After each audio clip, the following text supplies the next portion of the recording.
ইসলাম, আমরা মুসলিম, আমরা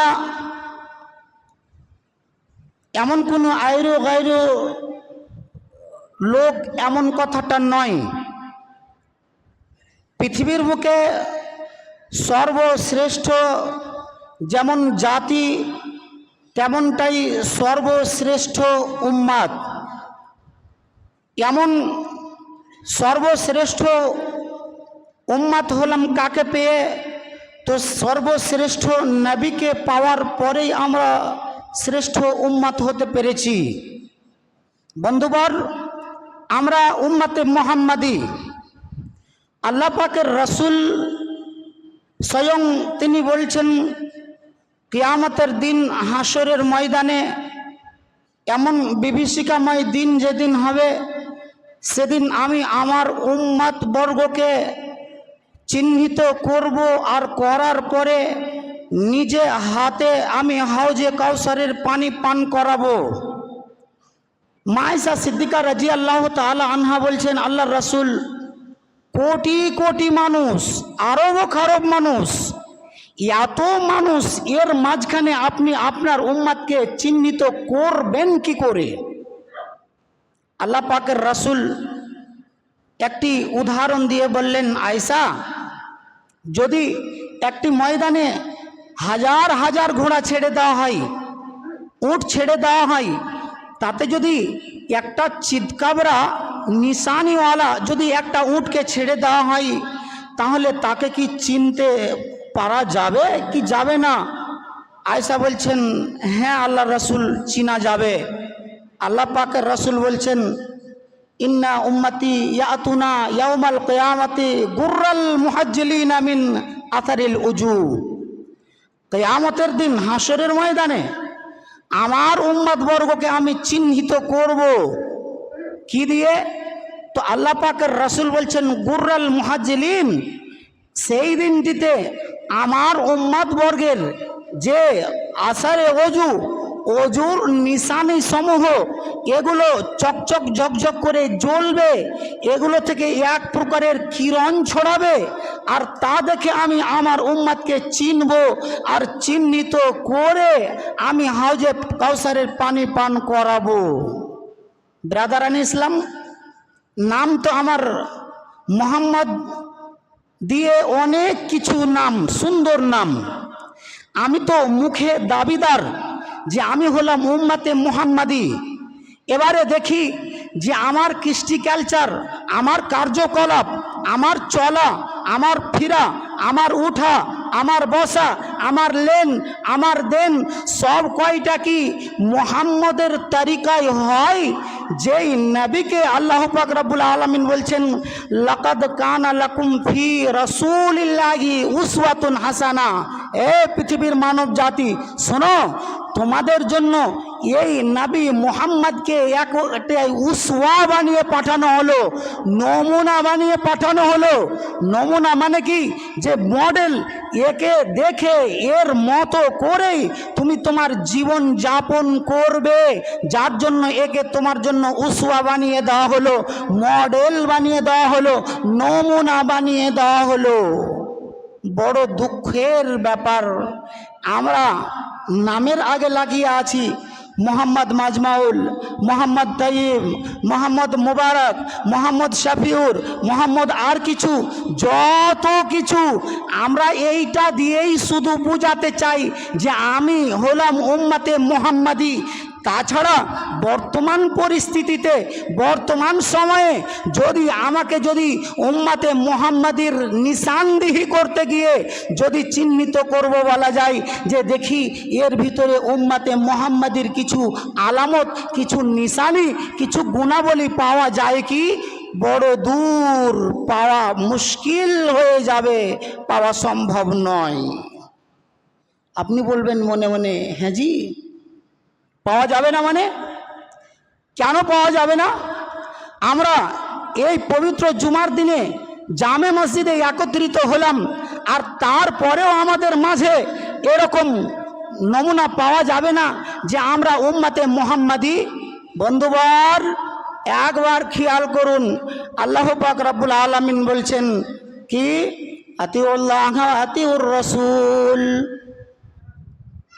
এ সারা দুনিয়ার মানব জাতি, তোমাদেরকে আমি বলছি শোনো, তুমি আমার নবী মুহাম্মদের তুমি এতাআত অনুসরণ তুমি করে দেবে, তুমি আল্লাহর এতাআত অনুসরণ করে দেবে। এতাআত অনুসরণের মানে কি? তার মানে হলো এটাই, আল্লাহ পাক রব্বুল আলামিন যেই পথে তোমাকে চলতে বলেছে সেই পথ দিয়েই তুমি চলবে। নবী মুহাম্মদ তোমাকে যেই তরিকায় চলতে বলেছে সেই তরিকায় তুমি চলবে। যেটা মুহাম্মদের নিষেধ করা পথ, এমন পথ কখনোই অবলম্বন করবে না। যদি তোমার মতন লোকটা যদি ওই পথটাকেই যদি অবলম্বন করে যাও যেটা আমার নবী নিষেধ করে দিল, শুনে রাখো তোমার মতন লোকটার কপালে মুড়া ঝাঁটা পড়ে যাবে। কারণ তোমার মতন লোকটা নামের দিক দিয়ে মুখলেসুর রহমান, হাবিবুর রহমান, জামিল আক্তার আর তুফাইল যত সুন্দর নাম লাগিয়ে রাখো না কেন, যতক্ষণ পর্যন্ত তুমি আমার নবীর অনুসরণ না করে দিতে পারবে ততক্ষণ পর্যন্ত তোমার কোনো ভ্যালু থাকবে না। বলে আমরা কোনটা করি না জি মজমউল সাহেব, আপনি খালি বলছেন করে না করে না করে না। বন্ধুবর, নবীর অনুসরণ, যেই নবীকে আজ আমার আপনার জন্য মডেল বানানো হলো, উসওয়া বানানো হলো, একটা নমুনা বানিয়ে দেওয়া হলো, সেই নবীকে একবার আমরা ফলো করে দেখি। মা আয়েশাকে জিজ্ঞাসাবাদ করা হলো আল্লাহর রাসূলের চরিত্র কি ছিল, আল্লাহর রাসূলের চরিত্র কি ছিল। আম্মা জান আয়েশা একটা একটা করে বলেছিলেন না, একটা একটা করে বলেননি, শুধুমাত্র একটাই উত্তর দিলেন, ও আমার নবীর উম্মতেরা, ও লোকেরা, তোমরা আমাকে জিজ্ঞাসাবাদ করো কার ব্যাপারে? তো আমার স্বামী নবী মুহাম্মদের ব্যাপারে জিজ্ঞাসাবাদ করো, তার চরিত্র আখলাক নিয়ে তোমরা জিজ্ঞাসাবাদ করো। তোমাদেরকে আমি বলছি যে তোমরা আমার নবীর চরিত্র পেয়ে যাবে। কোরআনখানাকে একবার উঠিয়ে দেখো গা, কোরআনখানাকে একবার পড়ে দেখো গা, কোরআন মাজিদে যা যা লিপিবদ্ধ করা আছে সেটাই হলো আমার নবীর চরিত্র, আমার রাসূলের চরিত্র, আমার স্বামী নবী মুহাম্মদের চরিত্র। কোরআনের বাইরে নবীর চরিত্র আখলাক একটাও নেই। এবারে আমরা মিলাই আমাদের জীবনটাতে, আমরা একবার নিজের বুকে হাত রাখি আর সমীক্ষা চালাই যে আমরা কতটুকু এই কোরআনকে ফলো করে চলি, কোরআনকে আমরা মেনে চলি, রাসূলের হাদিসটাকে আমরা মেনে চলি। আল্লাহ পাকের রাসূল স্বয়ং বলছেন, এরে যদি আমার উম্মতের খাতাতে নামটা রাখতে চাস তাহলে তোরাকে বলছি খবরদার অন্য আইরো গাইরোর তোরা কেউ ইত্তেবা অনুসরণ করিস না, তাদের মতো করে চলিস না। আজ বড় দুর্ভাগ্যের বিষয়, মুসলমানকে যায় না চেনা, তার কাটিং আর ছাটিংয়ে হালাল ছেড়ে মেতেছে এরা মদা রাফিংয়ে রে, মদা রাফিংয়ে। জাতকুল সব এদেরই হাতে হলো রে পাইমাল। এসো যুবক, এসো সেবক, এসো মায়ের লাল, এসো মায়ের লাল। কোন কান থেকে চিনবো জি? কি দিয়ে চিনতে আরম্ভ করব? তোমার মতন লোকটা 18 বছরের একটা কড়কড়ে জোয়ান, তোমার মতন লোকটা যদি রাস্তায় অ্যাক্সিডেন্ট হয়ে পড়ে থাকে তাহলে তোমাকে চিনা বড় দায় হয়ে যাবে। যতক্ষণ পর্যন্ত তোমার প্যান্টের চেন না খুলে দেখা হবে ততক্ষণ পর্যন্ত চিহ্নিত করা যাবে না কে গো এটা মুসলমানের বাচ্চা না এটা অমুসলিমের বাচ্চা। এর ড্রেস, এর ভেষ, এর চলন, এর গঠন, এর চুলের কাটিং সবটাই যেন উল্টো হয়ে গেল। আমরা অনুসরণ করলাম কার? তো অমিতাভ বচ্চনের। কার করলাম? তো মিঠুন চক্রবর্তীর। কার করতে গেলাম? তো হানি সিংয়ের করতে গেলাম। কার করতে গেলাম? তো বিরাট কোহলির করতে গেলাম। আল্লাহর রাসূলকে আমরা আজ অবধি উসওয়া বলে মানতে পারলাম না। মেনেছি? মেনেছি? চিহ্নিত করুন, ফলো করুন। আপনার জীবনে আপনার মুহাম্মদের কোনো লেভেল কিছু আছে? আপনাকে চিনা যাবে? চিনা বড় দায় হয়ে গেল। আমলটা যদি এবারে দেখতে যাব তাতেও আবার দেখছি নবী বলছেন মান তাশাব্বাহা বিকওমিন ফাহুয়া মিনহু। সারা দুনিয়ার মানুষ শুনে রাখো, কিয়ামতের দিন হাসরের ময়দানে আমি নবী মুহাম্মদ তোমরাকে বলছি, যে যে লোকটার অনুসরণ করে দিয়ে চলবে হাসরের ময়দানে ওই লোকটার সঙ্গী তুমি হয়ে যাবে। যদি তোমার হানি সিংয়ের স্টাইলের চুল কাটো তাহলে তুমি হানি সিংয়ের সঙ্গী হয়ে যাবে। মিঠুন চক্রবর্তীকে তুমি জীবনে যদি বাস্তবায়ন করো তাহলে তুমি তার সঙ্গী তুমি হয়ে যাবে। যদি তুমি অমিতাভ বচ্চনের স্টাইলকে জীবনে আপন করে নাও তাহলে তুমি তার হয়ে যাবে। সারা দুনিয়ার যতগুলো এমন কামিনা আছে এদের যদি তুমি অনুসরণ করো তাহলে তাদের সাথী তুমি হবে। যার জন্য তোমাকে বলছি, যদি পারো তাহলে ইত্তেবা করে নাও গা। কার গো? তোর নবী মুহাম্মদের ইত্তেবা করে নাও গা, আমিনার লালের ইত্তেবা করে নাও গা, খাতামুন নবীনের ইত্তেবা করে নাও গা। যদি তোমরা যদি পারো তাহলে সাইয়্যিদুল মুরসালিন এমন রহমাতুল লিল আলামিন, যিনি সারা জগতে রহমত, এই জগতে এবং পরজগতে দুই জগতেই তোমার জন্য রহমত হয়ে দাঁড়াবে, এমন নবীকে যদি পারো তাহলে তোমরা তোমার সঙ্গী তাকে তোমরা বানানোর চেষ্টা করো। নবীকে তো পাইনি, নবীকে তো দেখিনি, নবী তো কখন গুজরিয়ে গিয়েছেন। আজ থেকে 1400 বছর 1450 বছর আগেই নবী পার হয়ে গেলেন, আমরা আবার নবীকে পাইনি, তো তার ইত্তেবা অনুসরণ করব কি করে?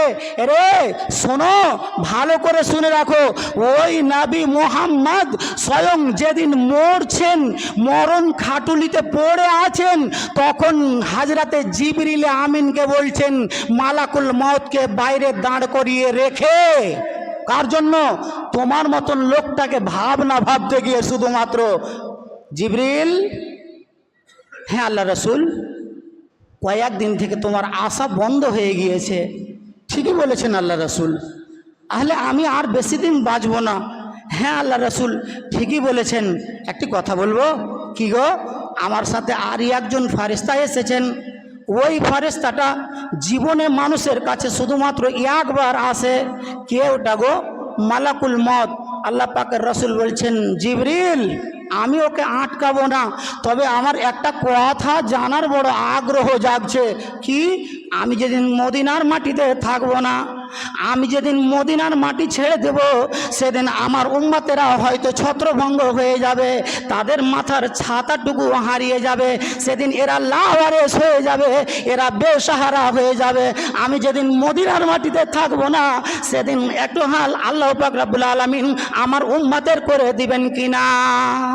হাজরাতে জিবরিল আমিন গেলেন, খবর নিয়ে আসলেন, আর নিয়ে আসার পরে চট করে নবীর কাছে এসে খবর জানিয়ে দিলেন আল্লাহর রাসূল। আল্লাহ পাক রব্বুল আলামিন শুভ সংবাদ জানালেন, কি? তোমার উম্মতের আমি দেখভাল করে দেব, হেফাজত করে দেব, এরা ছত্রভঙ্গ হবে না। কারা ছত্রভঙ্গ হবে না? যারা আমার রাসূলকে পেয়েছে, যারা আমার রাসূলের হাদিস পেয়েছে, যারা আমার রাসূলের নিয়ে যাওয়া বাণী কোরআন মাজিদকে পেয়েছে, যতদিন এরা আঁকড়িয়ে ধরে থাকবে ততদিন এরা কেউ পথভ্রষ্ট হবে না। ভাইজান, সেই নবী মরণ খাটুলিতে পড়েও ভাবছেন, ওই নবী বলছেন মান তাশাব্বাহা বিকওমিন ফাহুয়া মিনহুম। এই দুনিয়ার মানুষ শুনো, যার ইত্তেবা অনুসরণ করবে তুমি তারই দলভুক্ত হবে, তার দলভুক্ত হয়ে তুমি কিয়ামতের দিন হাসরের ময়দানে উঠবে। এবারে আমরা প্রশ্ন জাগাই যে আমি কি নবী মুহাম্মদের হাতে হাউজে কাউসারের পানি পান পাওয়ার যোগ্য? আমি কি নবী মুহাম্মদের সাথী হতে পারবো? আমি কি শুহাদা এবং সিদ্দিকিন যেনারা তাদের কি সাথী হতে পারবো? এরকম আমল কি আমার জীবনে হয়ে আছে?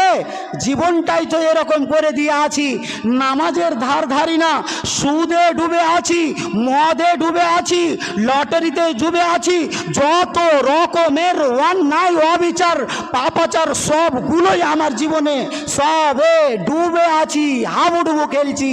কি করে আল্লাহর রাসূলের সাথী হব? এই